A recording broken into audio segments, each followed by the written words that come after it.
Okay, so why don't we get rid of this? We're reviewing Codebreakers, as I said many times in the past, which is a 3-card archetype, as of now, used by Shoichi Kusanagi from Yu-Gi-Oh! Reigns, and they were just recently added to the game via Eternity Code. So, what's their gimmick? Well, they're supposed to be the Link era version of Dustons. Remember that archetype that was bizarrely designed and that's now certainly unplayable with the existence of links? Yeah, they're just like that. They focus on summoning their main deck monster onto the opponent's side of the field in order to lock him out of various effects and summoning methods. So yeah, while summoning more of their own. Anyway, yeah, you might have heard that I said monster. That's because they only have one monster, one main deck monster that is, that being Codebreaker 0 Day, a level 4 with 1800 attack and 0 defense. It's a warrior, so Dark Warrior, that's plus for that. And Link monsters linked to this card lose 1000 attack, except Codebreaker Link monsters. If a Codebreaker Link monster is on the field is destroyed by battle or card effect while this monster is on the field, destroy this card, and if this card is destroyed by battle or card effect, you can add one Codebreaker 0 Day from your deck to your hand. Okay, so at first glance, this seems like it only affects Link monsters and only by knocking their attack off by 1000, which is okay. But yeah, the archetype is actually missing 2 whole support cards. Well, their spell and trap card to be spell and trap cards line up, to be honest. Well, 1 spell and 1 trap card from the anime, and as of now, it wouldn't have made them any better. It does substantially improve the formula on what these guys are supposed to be doing, but as of now, we're not off to a great start.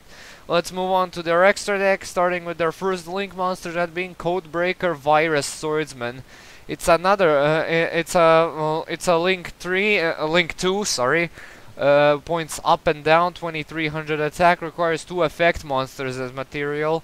And when this card is special summoned and is now co-linked, you can special summon 1 Codebreaker 0 Day from your hand, deck, or graveyard to any zone a Link monster points to, including the opponent's zones as well.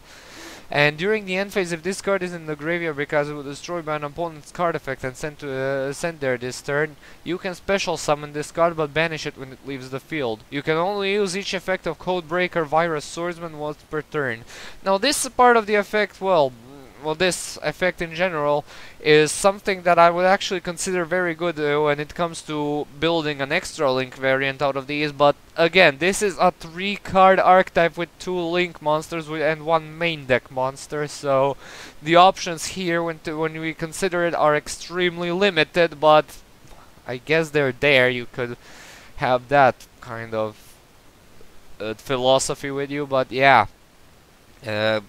Like I said, Codebreakers were supposed to be like a Link era focused lockdown type of deck, but without the assistance of their spell and trap support, which they're missing, and I'm not even sure if they're even gonna print it. I mean, look at Clears and Darkness. Look at the Clear and Darkness archetype.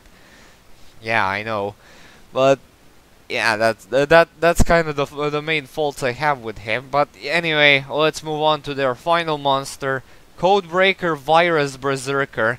This one's a level 3, a Link 3, unlike the previous one. It points up, down, and right, and requires 2 or more monsters, including a Codebreaker monster as material. And it has a 2800 attack, and when this card is special summoned and is now code-linked, you can special summon up to 2 Codebreaker monsters from your hand and or special summon up to 2 from your graveyard to any zone a Link monster points to. During your main phase, you can destroy spells or traps your opponent controls up to the number of linked Codebreaker monsters on the field. You can only use each effect of Codebreaker Virus Berserker once per turn. I'm glad it's not limited to the 0 Day, as in it is open to further support, which I sincerely believe will not be the case. But at least I appreciate some sense of forward planning here, even though it might all be for naught. Yeah, it's it does its job as a semi-boss monster, although this is supposed to be Kusanagi's main boss monster, because these guys were used in a grand total of 1 duel after all. But yeah, it does its job well. There are better cards, of course, than this, but I guess you can say this one is a bit is passable. Okay, so what do we do about the grades? Okay, so this is an archetype consisting of 1 main deck card, which is a Dark Warrior, so it has very wide searching pools, but still, an archetype that's based around a 1 main deck monster, no matter how good, how searchable he is, it's not enough for me to give him 3 out of 3, or even 2 out of 3 for that matter, so yeah, 1 out of 3 in terms of consistency.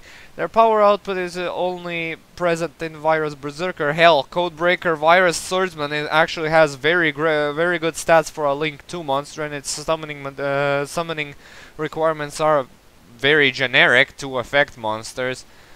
But even though I'm tempted to give them a 2 out of 3, but judging from how the main deck is constructed, I'm gonna give them a 1 out of 3 there. Comeback ability also gets a 1 out of 3 because, again, this is a very small archetype, and it doesn't... Well, you can go into a Virus Swordsman very easily due to its summoning condition, but that's about it. Protection, none to speak of. Yeah, the only form of, well, protection is, well, Codebreaker 0 they can knock off a few attack points of an opponent's monster, Link monster that is, only because, yeah, and that's about it, and that is even not considered protection, so yeah. And as for the versatility, I guess you can use maybe Virus Swordsman in an extra Link focus build, even Virus Berserker if you really care about running 0 day. These guys are not even Cybers monsters, so... But they are warriors, so I guess that's what matters most. Because warriors are the most prevalent monster type in the game. So yeah, 1 out of 3 in everything, because... Yeah. Oh boy, I don't know if the new support is actually gonna be a thing for these guys, but if it is, it's gonna be part of the Archetype rematch anyway, so... I just wanted to get these out of the way, so yeah, they don't drag themselves on my computer under the archetype analysis folder. So yeah, that's another I need to tick off my list. So yeah, as when the next archetype analysis will be, well, whenever a new archetype is imported from the anime into the real game. That we might be waiting for a while for that, or maybe, yeah, until Yu-Gi-Oh! 7 comes along, and good God, I saw everything, trailers and stuff for Yu-Gi-Oh! 7, and I am not pleased.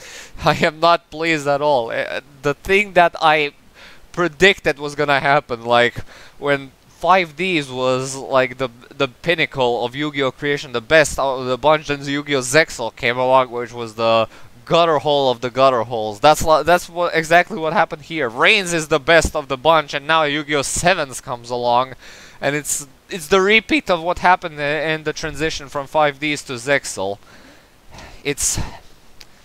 But on the flip side, there aren't any new summoning conditions introduced in Yu-Gi-Oh! 7's, only new types of duels, and so far, it isn't a so far so good scenario, because so far I don't like them.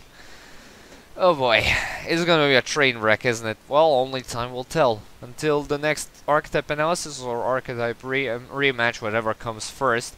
I believe archetype rematch is gonna come first. I'm almost have 30 cards already for the archetype rematch. But yeah, thank you so much for watching. Stay tuned for more videos, and updates. Comment, like, and subscribe. And as usual, I'll upload the next vid whenever I can. Check out the Patreon if you want to drop a donation and maybe support the show. And I'll see you next time. See you all, have a good day, and peace.